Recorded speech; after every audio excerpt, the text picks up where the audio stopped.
Hello and welcome to the first episode of War Stories, behind the scenes tales from the front lines of the media. I'm your host, Tom Curley, and I'm really excited to be doing this show. What is the show? Well, I spent the majority of my life working in network television, network radio for CBS and ABC. I've been doing it for almost 40 years, and over that time, doing lots of live television, we have lots of stories. And the people that I work with have lots of behind-the-scenes stories, stuff that actually happened. Everything we're going to talk about is true. The names have been probably changed not to protect the innocent, but because I don't really remember a lot of it. I mean, give me a break. It's been 40 years. So I decided it would be a really cool idea to get together with old friends who were also in the business and do what we always used to do after a show. We would go out to a bar and sit around and tell old war stories, stuff that actually happened. So I'm really happy to introduce my first guest today, Garry Armstrong, a TV veteran or a veteran reporter, and he used to work for Channel 7 in Boston for how many years? 31 years, which used to be a record, but it has since been broken. Wow, So, 31 years. you just mentioned your portfolio, so why don't I do the same thing to give folks an Absolutely. idea of how much we do match up? I spent, going backwards, I spent the 31 years as a general assignment reporter at Channel 7 in Boston. Before that, I worked for a very short period of time at a small station called Channel 18. That was less than a year in Hartford, Connecticut. This was when Hartford didn't have an arena, so the town really went to sleep after 6 o'clock. So that stint in Hartford, Connecticut was my first real taste of live television continuing. Prior to the Hartford, Connecticut stint, I believe it was 3 years, maybe just a bit more than 3 years at ABC Radio Network, where I think I got a lot of my training. And prior to that, we had the WVHC FM years at then Hofstra College.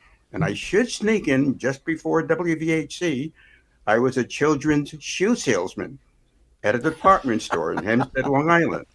And I was a crackerjack children's shoe salesman. I was so good that mothers used to come to me with their newborns to be fitted their baby's first set of shoes. They came to Garry Armstrong. So from shoe salesman to a greater glory. Hey, how else do you get into network television? Usually it was being the usually it was being the usually it was being the store announcer at A&S. So anyway, yes. Well, anyway, welcome to the show. Garry obviously has a ton of fascinating stories, and over the next as many episodes as we can crank out, we're going to cover them. But yeah, let's start off with our mutual start at Hofstra, WVHC. You're right, the voice of the Hofstra community. You were there a few years earlier than me. I think you were there. Yeah, I first eyeballed it. I want to say late '60, maybe early '61. I, I, because while I was selling all those wonderful shoes, I started attending Hofstra as a part-time evening student. And Dr. Frank Easy, who was one of my professors, indicated that I might take a look at the Hofstra College radio station. I didn't know anything about it. So I went down the steps, went into the station, and that was my first encounter with WVHC FM. I met the gentleman who was the general manager at the time, Jeff Krause. He was wearing a blue suit. He had a turtleneck. He was smoking a pipe, and he looked like the second incarnation of Leslie Howard. Does Yes. that jog any memories for Yeah. you? Oh, yes, it absolutely does. Jeffrey was our friend, our mentor. He's the one that, by the way, the show also stars Duke, and eventually you'll hear the other stars, Lexi and Remy. All dogs That's allowed. Yes, all dogs are allowed. You know, that's the great thing about since COVID, everybody does broadcasts at home, and now everybody expects to see your dog or your cat break into a shot. So anyway, you had said something once. It's a term that we've all heard many times, which is never meet your heroes. Uh, and you had I've had a couple of examples, but you had a really good one that actually started at Hofstra. Tell us about it. It involved someone who I was really a big fan of. I'm a big baseball fan, big sports fan, and one of the people I listened to on the radio was Howard Cosell, who people of this day and age may remember from Monday Night Football with Frank Gifford and Don Meredith. Howard Cosell back then was a big voice on radio in New York City. When we were talking about getting celebrities for our Hofstra station, one of the first people I thought of was Howard Cosell. And he accepted the invitation, came down. Now, mind you, I think, a 20 something at that point. And I thought, well, Howard Cosell had this reputation for making his guests feel very ill at ease, and he was really belligerent, to be nice about it. So I thought in my 20 something mind, I'm going to get ahead of this fellow. I'm going to get ahead of this hero and show him my true grit. So as he was sitting down in the interview chair, I asked him, I said, why is it, Mr. Cosell, that you always make your guest feel ill at ease? You make them feel very, very awkward. Why do you do that? He paused for a moment and looked at me and he said, young man, that is without a doubt the most ignorant, the stupidest, the most ill informed question I've ever had put to me in my life. Now, would you like to start this interview again? I was crestfallen. I was embarrassed. And I noticed, looking through the glass at the people recording the interview, they were almost falling out of their seats watching me being put down by Howard Cosell. So we did the interview again, and I don't remember how that went, but I do remember being crestfallen and embarrassed, and it was a life lesson for me. Not only don't meet your heroes, but you should be aware of the question you're asking and the answer it might produce. Howard Absolutely. Cosell, may he rest in peace. Yes. No, don't let him rest in peace. My memory of Howard Cosell. Howard Cosell was a famous sportscaster. He was famous for being with Muhammad Ali, but my best memory of Howard Cosell was when he narrated Woody Allen and Louise Lasser's sex scene. He did actually color and play-by-play, and then he interviewed them after it was over. So yes. So this brings us to the next evolution in our journey, such as it is. You then went on to work for the ABC radio network in New York City. Right? We had what we called a pipeline, if you remember, Tom. There were X number of people who went from WVHC-FM directly to ABC network. There were a number of people. So you came after me, someone came before me, several people came before me. So fast forward from WVHC-FM to ABC Network News. And one of the jobs I had at that point was working at the editor desk. And there were 4 editors, one for each one of the newscasts that ABC was doing then. That was an innovation, by the way, back in the early 60s. ABC had what we used to call the Quadnet Monster. They had the information news at the top of the hour. They had, let's see. Contemporary? Contemporary was at 55. 55. FM was at 15. FM was quarter of the hour. Entertainment was, if I have this correctly, entertainment was on the half hour. The half anyway, hour, yeah. There were 4 editors at the desk. I happened to be the editor in charge on this day. And Howard Cosell, for some reason, had to come into ABC headquarters as opposed to recording his shows at home, as you're more aware of. So he came in, he wrote his script, came over to me to work on his script, and he looked at me and he just stood for a moment and he said, "You." And I just smiled because I realized he just suddenly recognized that the person editing his network script was the kid who he had ripped a new hole for a few years earlier. So I just smiled. I took his script. I did the editing, gave it back to him, and he looked at it, and I could see the anger building. His body was almost shaking, and he was saying things like, "Nobody ever does this to me. My scripts are perfect. When I handed my script, it's just a ritual. There's nothing wrong with it." And I said, "I disagree. My job here is to edit all scripts, regardless of your position in the business, and you'll have to read this on the air." And he just got very, very red, and he started using profanity. At that point, my immediate boss, a fellow named Nick George, came out and made it clear to Howard Cosell that I was running the show, that Howard Cosell would have to take the script that I edited, and he would have to read it just the way Garry Armstrong edited the script. Howard Cosell almost had a baby on the spot. He just grabbed the script from my hand, screaming more profanities, and stomped back to his desk. And in that moment, I knew I had prevailed, and that was a big, big moment for me. I love that story, and I can fill in that because this was probably in the late 60s. Well, I went to work for ABC RadioNet, the exact same place, except in my case, I was an engineer, okay, whereas you were an editor. And I worked with Howard every day. He would do a sports broadcast, the one that you edited. And the thing was, what's unusual about your story is that he actually came down to ABC. Normally, he was too important to ever come into work to work. So what the network did was they had a permanent audio line and a headphone line that went to his house in Pound Ridge and his apartment in Manhattan. And it was hot all the time. And every day he would call up Master Control and he would inform them where he was going to be. And then Master Control would patch that feed into the control room that was set to record that day. And every fader had a fader that said Pound Ridge. And that was Howard's fader. So what you did was you would open up the announce mic in the announce booth so that he could hear us, and we would open up his fader. The director would walk into the announce booth, and you'd hear him going, "Hello, hello, is there anybody there?" And the director would say, "Hi, Howard."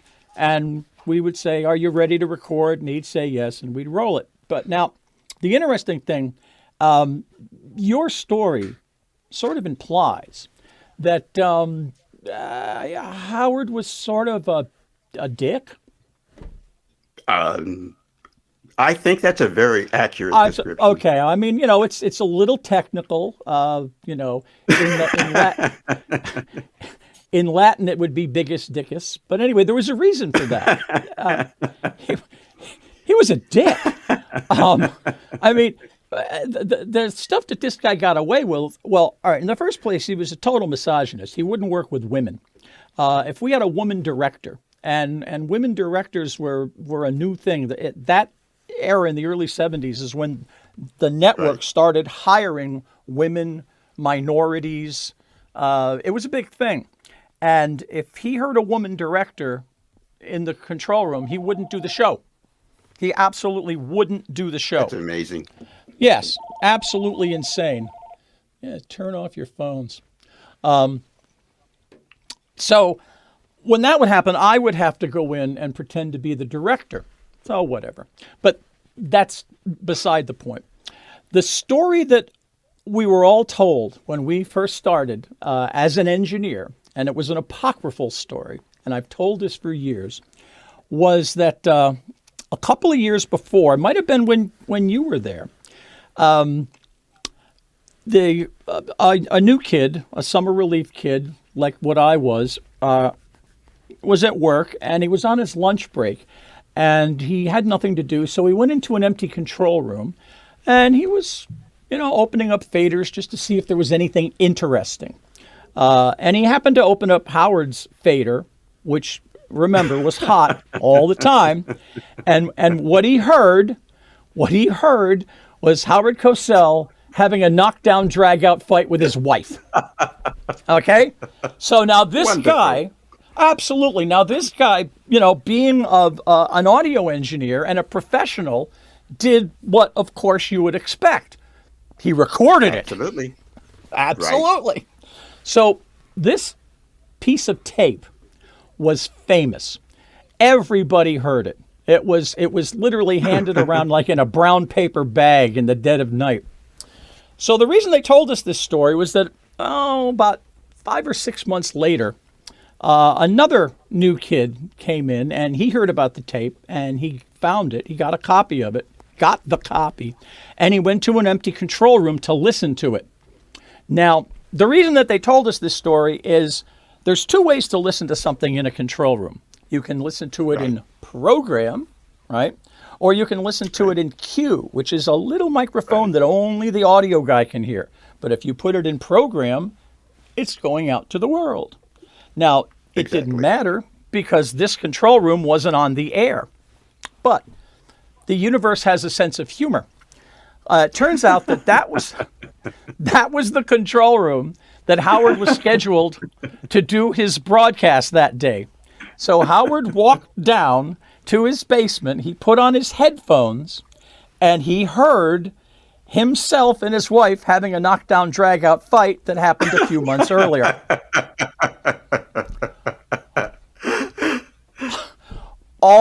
That's hell broke loose.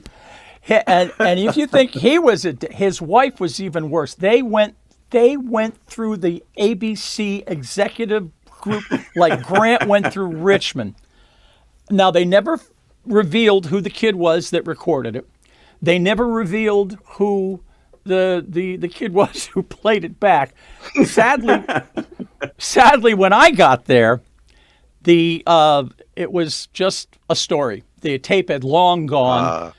I imagine it's probably in somebody's basement. Someone must have it somewhere. Someone must have it somewhere. But yeah, we had a lot of fun there. Now, while go ahead. No, I'm sorry. Oh, now another story we wanted to get to is while you were at ABC Radio, right? You got a phone call. You got a phone call one night on your way home that I remember you telling me you didn't want to answer, but you did. Tell us about that. Yes.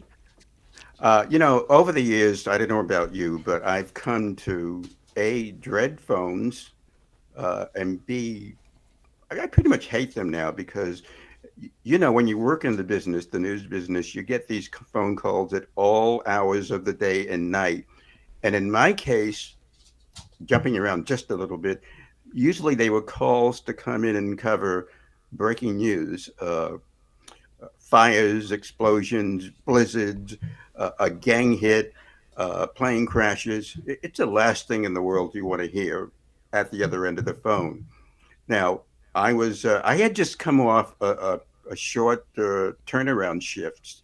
I was driving back to Long Island, and I wasn't in the best of shape, and I didn't want to answer the phone. And when I finally did, it was a familiar voice. I knew who it was, and I thought they were just teasing me, jerking my chain, knowing I was tired. And they said, and I'm paraphrasing all these years later, I said, "You're going to want to listen. You want to listen to this one, Garry. Don't be a doofus." I said, "What are you talking about?" And then they said, "We have a big gig for you." And I said, "What is a big gig? And I know you're jerking my chain." And they said, No.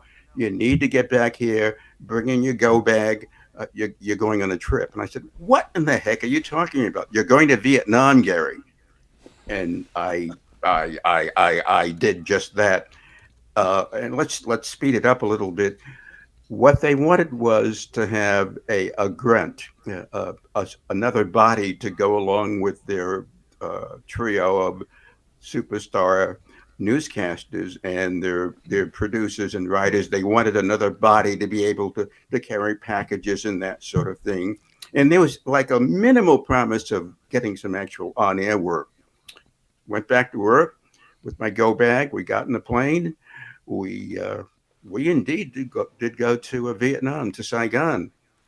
Now, that story is important because I believe the year is 66, and I always have to scratch my fast receding hairline to double check the facts on this one. believe it was 66. We were at a campsite, a campfire, just outside of Saigon. You could see Saigon just in beyond the hill and trees, and you could see artillery fire. You could see bombs going off in the background. It was the real thing. Now around the campfire there were GIs. There was some South Vietnamese military veterans and a few hanger-on types. We sat, and at the head of the campfire, and it took me a couple of minutes to make sure it was true, there was President Johnson, Lyndon Baines Johnson. That was during his visit to Vietnam to get a firsthand look at how things were going. Well, during the course of our evening at that campsite, began with Lyndon Johnson talking about how difficult the Vietnam War was for him, and it would become even more difficult. But he was talking about how difficult it was dealing with his political colleagues back in the States. And we all listened with, being as polite as we could be. Sometime during that conversation, we were having, by the way, the menu was baked beans and something that was supposedly meat, but it was a local meat. So I was really intelligent for once. I stayed away from the meat and I just chowed down on the beans and I was drinking something. Now, some minutes into President Johnson's conversation with us, if you can remember the scene from Blazing Saddles when the cowboys are seated around the campfire eating beans, that scene. I was going to say that. Yeah. Now, this was doing in my head. This was years before. Yeah. It was almost a decade before Blazing Saddles came out.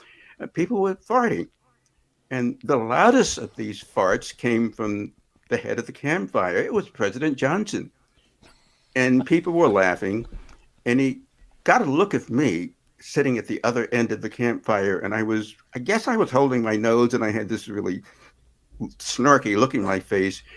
He locked eyes with me, and he pointed at me, and I got up, and he said, "Who are you?" And I stuttered my name out, and he said something like, "Boy, you got a problem with me?" And I said, "No, sir, no, sir. I just was choking my beans." He said, "You got a problem with the smell or something, boy?" And I heard him say "boy," and I in the back of my mind I was going to do a comeback about the boy thing, but smartly I didn't. He beckoned me to come over to him. I went over to him, and he asked me again who I was, and I told him, and he said, "Well, boy, you're kind of young to be here, but you got to learn some things. And first of all, you don't do what you just did to the President of the United States." And I stammered back in an apology, and he said, "I've heard about your work here, and I hear how good you are with the editing and taking care of your team, and that's good. And it's good to see young boys like you here." "Yes, sir. Yes, yes, sir." And he said, "Now, how do I smell, boy?" I said, "You don't stutter, boy. How do I smell?" I said, "Well, Mr. President, you smell just wonderful." And he said, "That's what I like to hear, boy. Here, I have some of this." And he gave me a full bottle of Jim Beam and whatever the heck it was. And he said, "Sit yourself right down here." And I sat down, and he continued. All I can say was he continued bitching about working with the senators and the reps back in Washington. And he also pulled me aside so no one else could hear. And he said, "I got to tell you something. This Vietnam crap, it's going to just fuck up my career. I don't think I can run. I cannot go. I cannot go for another term in office." Now, nobody else knows that. And I'm thinking, why is he telling me? And he looked at me and he said, "I know what you're thinking, boy, but I know I can trust you." And that's how I became the first, if not the first, one of the first few people who learned that Johnson would not seek office again. And he just Wow. sat there and he rocked back and forth, and he was swigging from his bottle and I was swigging from my bottle, and he kept winking, and he told me a few more stories. And then he said, "I got to go, boy, but you're going to do good, and we're going to see each other again. Trust me." And I said, "Yes, sir. Yes, sir." So that's how Garry Armstrong met then President Lyndon Baines Johnson at a campfire just outside of Saigon with the war fully involved. Wow. That's a So true story. That is a true story. you actually got to have a fart fest and get wasted with LBJ. Yes, I did get wasted, and I was. Oh, by That- the way, I was also cutting loose with gas. If the president could cut loose, then certainly I could. oh my But God. he was, you know, beyond the laughter and beyond the joy of telling the story, was that he had totally relaxed. He was, you know, the difference between someone when they're on camera or on mic and when they're off mic and off camera. You can see them relaxed, and he was totally relaxed because he kept reaching for the bottle and he kept saying, "That reminds me of another story." And I just thought to myself in that moment, Garry, do you know what's going on? And as you well know, when you're at these events or when you're meeting these people, you know it's important and you know you can't believe that it's happening, but you just go with the flow. So I had to be 20 something at that point. And it's still, as I tell the story, I can't believe it. That's amazing. That is got to be one of my all-time favorite How do you go? stories. How do you go from selling children's shoes to working at a college radio station to working with the likes of Howard Cosell to sitting around a Vietnamese campfire with the president? How do you do that? Practice. I think. Oh no, that's Carnegie Hall. I think a lot of it, as we've said over the years, a lot of it is timing and luck. You know, Oh, certainly, absolutely. you know, we were. That's something we tend to overlook. We got our big shots in the business at a time when doors are opening for younger people, and obviously, Yes. in my case, diversity. Yeah. Yes. I could You're walk, right, yeah. I could talk, and I could chew gum, and I happen to be a person of color. So You ticked a lot of boxes. we let that fly. Yeah. Yes, Yeah. it's very, very true. Well, that is an awesome story. And I think maybe this is where we should stop our first episode. I don't know about you, but I've had a ball. The mean- time really flew by, and we have so many other stories. We have so many other stories. So before we go, I want to thank Garry and, of course, plug you and your lovely wife's Marilyn's. Let me put it up here. The blog that you guys do, which is Serendipity. There you go. Seeking intelligent life on Earth. By the way, it ain't going to happen. And one of the things, Tom, before we sign off this segment is when I write, and my wife, Marilyn, she's very prolific and very often asks me to contribute. When I do contribute, it's this kind of story about celebrities I've met or worked with. And I try to focus on the stories such as the Lyndon Baines Johnson story. In other words, we're not name dropping. We're saying this. You said it at the top of the podcast. You can't make these things up. We were fortunate enough to be in the middle of this stuff. Right. We were fortunate enough to be in the middle. And this is the first of hopefully many, many, actually, I guarantee many stories like this. Garry, again, thank you so much. And we will probably do this again next week. Good. So until then, Good. ta-ta.